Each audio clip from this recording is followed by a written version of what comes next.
You're watching News 25. Local coverage you can count on.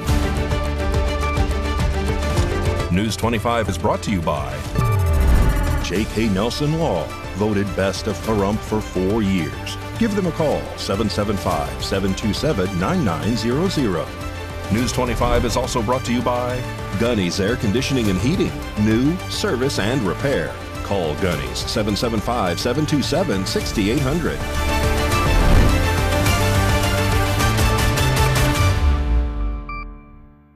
Thank you for joining us here on News 25 and Ace Country Radio, and streaming at KPVM.TV, now on Roku devices, on this Tuesday, August 11th, 2026. Good evening. I am Chris Palermo, in for Unette Gentry. Today's daily arrest report includes violations while on a dirt bike and possessing someone else's credit cards. The driver also had a suspended license. All of this happening around 2 in the morning in Pahrump on Sunday.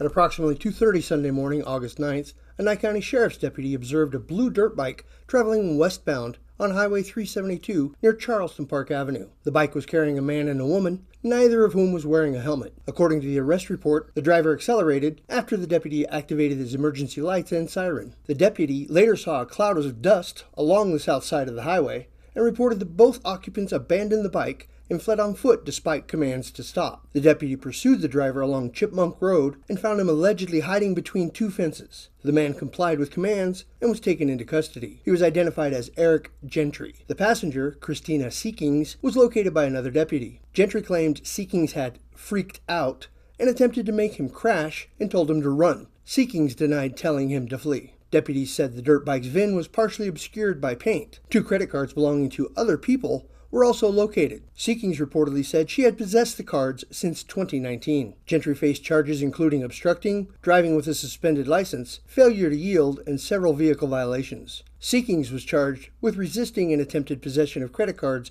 without the cardholder's consent. More news now. The Mance Technology Campus, otherwise known as the Data Center, will have a tangible impact and possibly economic and safety consequences if and when built, say, residents. Well, we had the opportunity to speak with the business owner within close proximity to the proposed site. She and a local activist shared their concerns with News 25. Chris Palermo in Pahrump, K7 Pizza, and it's the K7 Bed and Breakfast. And the property owner and one of her best patrons have some concern about a data center being built well within very close proximity. There are a lot of concerns, and they say her business and the residents of Pahrump could be in jeopardy. So the main concerns are obviously water and light pollution, and we're going to talk a little bit about they're saying they're going to use forever chemicals. Tell us about that. The data center is going to be on Mance and Highway 160, which is right back there.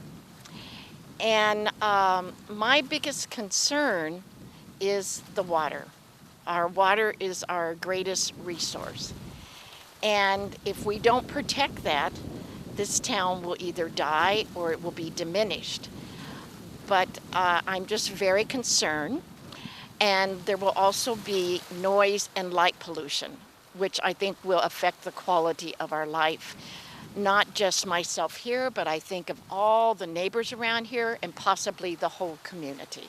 I have the same concerns as Patty with the water, but also one of the things that makes her space unique is the birds that it attracts. And if you have noise pollution this close to her business, those birds will go away. This has been proven in many studies around the country where data centers have been built. Even if the noise levels are not super audible to humans, the birds will hear it or feel it and they won't come back. It's also going to potentially bring property values down when you have them this close to housing. Property values going up where data centers are built, they apply to Silicon Valley and places like that where tech jobs exist, but in a remote, rural location like Pahrump, that's not the case, so that's not a very valid argument. What I've looked into with the area they want to build is that the parcels that are being set aside, I guess, for this data center are zoned differently and have different owners. I know that one of the companies is kind of odd, possibly a shell company that owns a majority. So I think that parcels are being bought up by a company. There's no direct ties on who owns them, but I know that they are trying to zone it for some sort of a special permit use for data centers, and that's concerning considering all of the residents that live near here. So I do want to ask the benefits that could come up. A lot of money could be spent here, and it could fix the roads, and could go to schools, and could bring a lot of jobs. And what do you say to that? You know, the money is definitely something that people need to consider because we do need money in the town. One of the things that I'm concerned about is that corporations, myself working for corporations my entire adult life, is that they always find loopholes to not pay. And what we have right now are a lot of promises that change slightly every time they're reported. And we've seen other data centers do the same thing, and they don't actually fulfill their promises exactly like they might have reported at the beginning to get the community to respond and accept them. So I have a lot of doubts, not to mention if you look at the plans of the data center itself, they're moving a lot of roads, which requires a lot of money, and I think that a lot of that initial money that we'll get is to do that part of the project, not necessarily to help with our town's debt right now. So that would be my concern with the money. And I would say trading the money that we would get for the sustainability of future generations in this town, I don't think is a good trade-off. I'd like to see a water study done before anything of this magnitude moves into our town. You can't drink data, but you can drink water.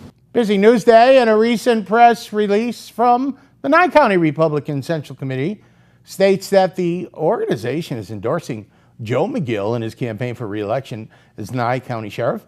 McGill in part said, "I'm honored to receive the endorsement of the Nye County Republican Central Committee, and I appreciate their confidence in the work we've done, the direction we're headed. Sheriff Joe McGill will face challenger Dan Pinot in November." In Las Vegas sports, well, Las Vegas sports fans, once again, have an easy and affordable way to get to the game this season.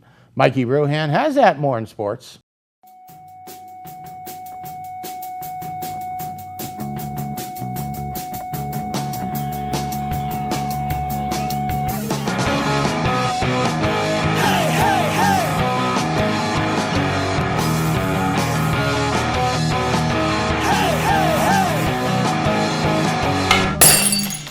Time now for your News 25 look at sports, and streaming at KPVM.TV and now on Roku devices. The RTC of Southern Nevada announced that Game Day Express is returning for the upcoming Raiders, UNLV Rebels football, and Vegas Golden Knights seasons. A round-trip ride costs just $4 with exact change required because apparently the bus can transport thousands of fans, but it still can't break a 5. Service for Raiders games begins Thursday, August 13th when Las Vegas hosts the Arizona Cardinals this preseason. Game Day Express will continue for every preseason and regular season home game. The off-season is officially over. Kickoff is set for 5 p.m. The Raiders are ready to answer all those off-season questions, or at least replace them with brand new questions. The UFC's Meta Apex is getting a major upgrade, and apparently the future of fighting needed more elbow room.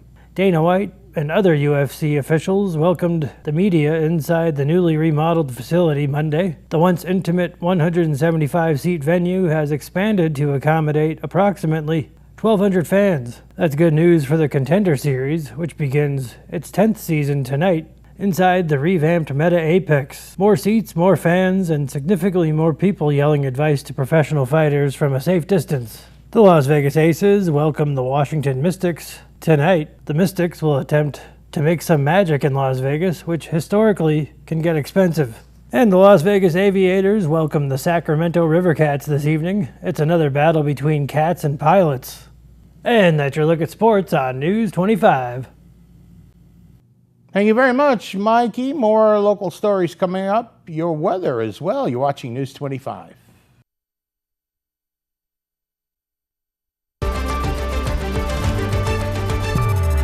You're watching News 25. Local coverage you can count on.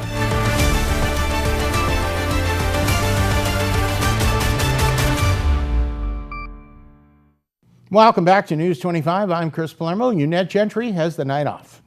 An ingrown toenail may seem like a small problem, but left untreated, it can become a major pain. After undergoing a painful procedure himself, our buddy Mikey Ruhin has some simple advice to help keep you on your feet. 2 weeks ago, I learned the hard way that you should never ignore an ingrown toenail. After 5 shots to numb my toe, the amazing doctors at Pahrump Family Medical removed nearly half my toenail. And yes, it hurt exactly as much as it sounds. When my other foot started showing signs, I decided it was time to put my best foot forward and get a professional pedicure.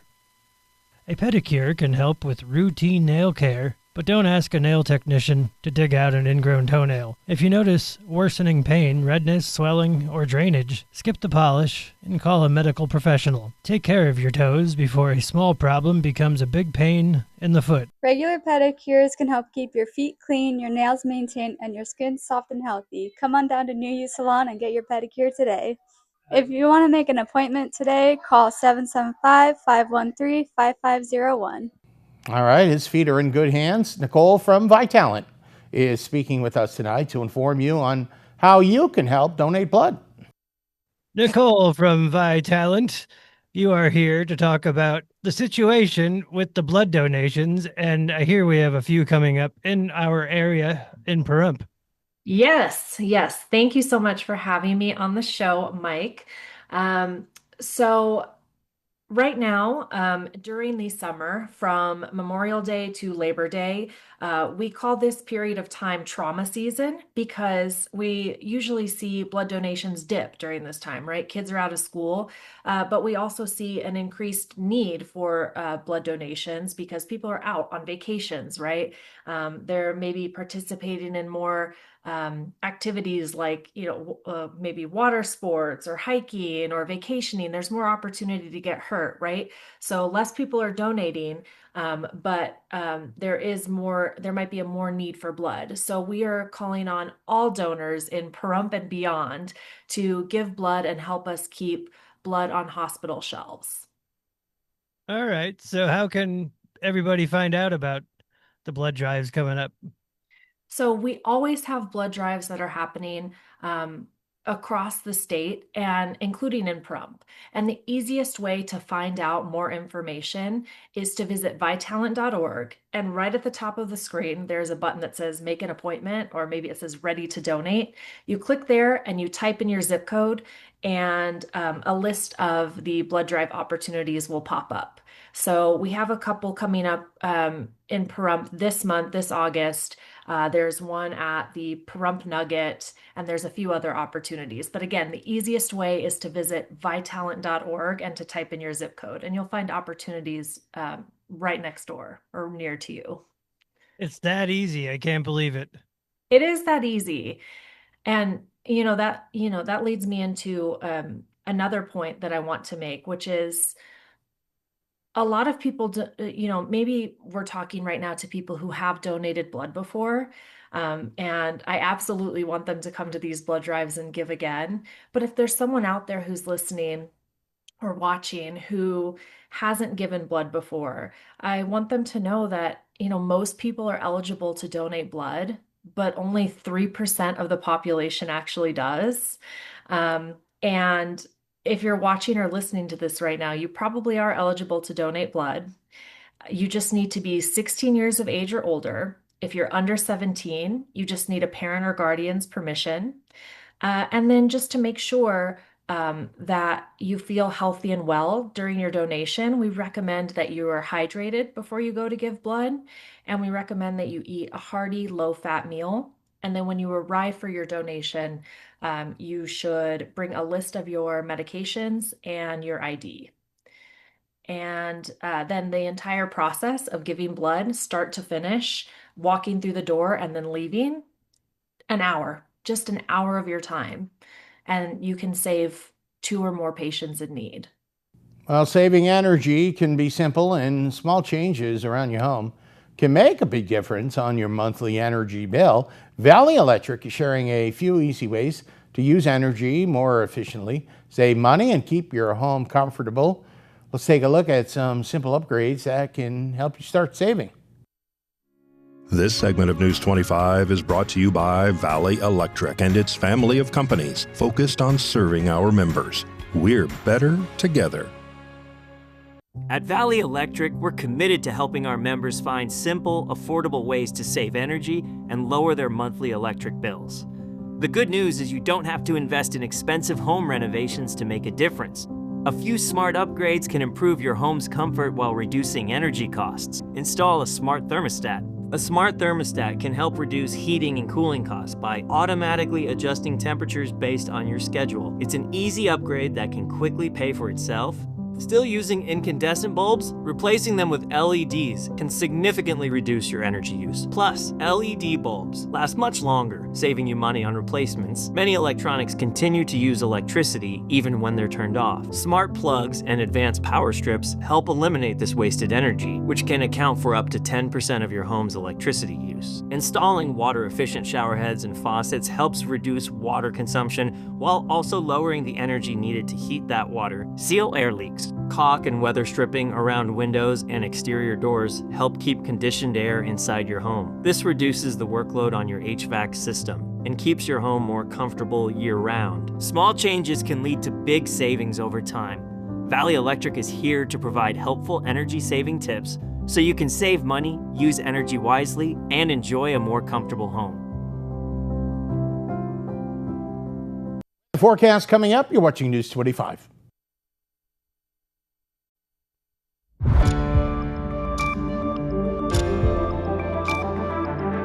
You're watching News 25. Local coverage you can count on.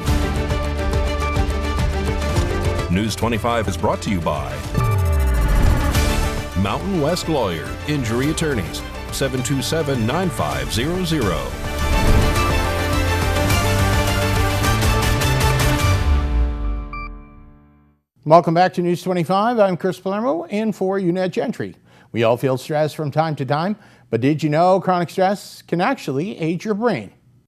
We all feel stress from time to time, but did you know chronic stress can actually age your brain? Chronic stress is a real concern for brain health primarily because of cortisol, what we call the stress hormone.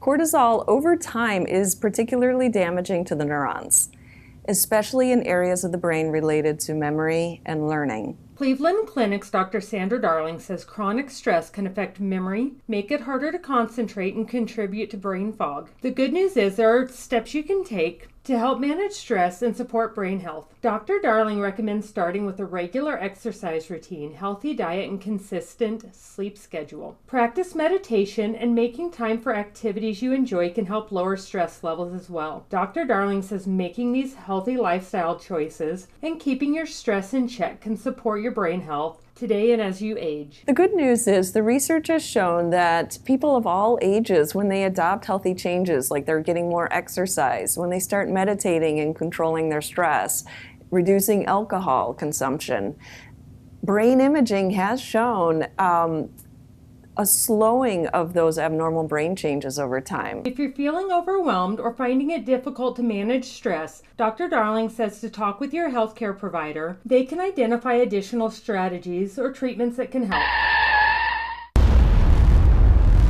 News 25 Weather Cam is brought to you by Lerner and Rowe Injury Attorney's Office in Pahrump. In a wreck, need a check? Call 702-877-1500. Lerner and Rowe weather cam, and there are some breaks in the clouds. There's a lot of wind.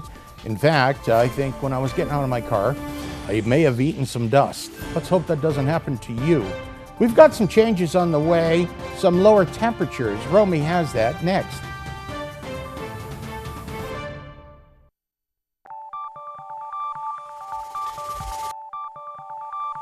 Weather is sponsored by the Nevada Dairy Farmers and the Dairy Council of Nevada, sharing the love of all things dairy. Celebrate the best moments with milk. Milk the moment. And the weather is also brought to you by the Ponderosa Dairy, Nevada's largest dairy, fresh from our farm to your table.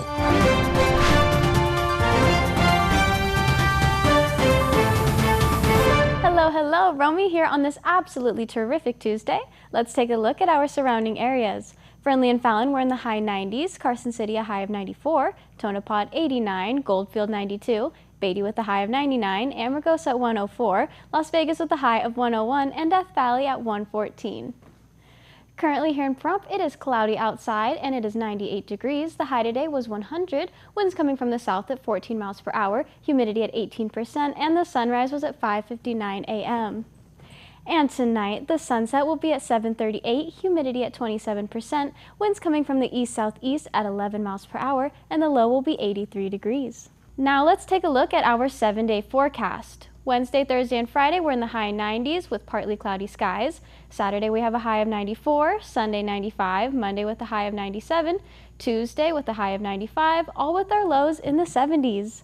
And that was the weather. Now back to the desk. Here is Chris.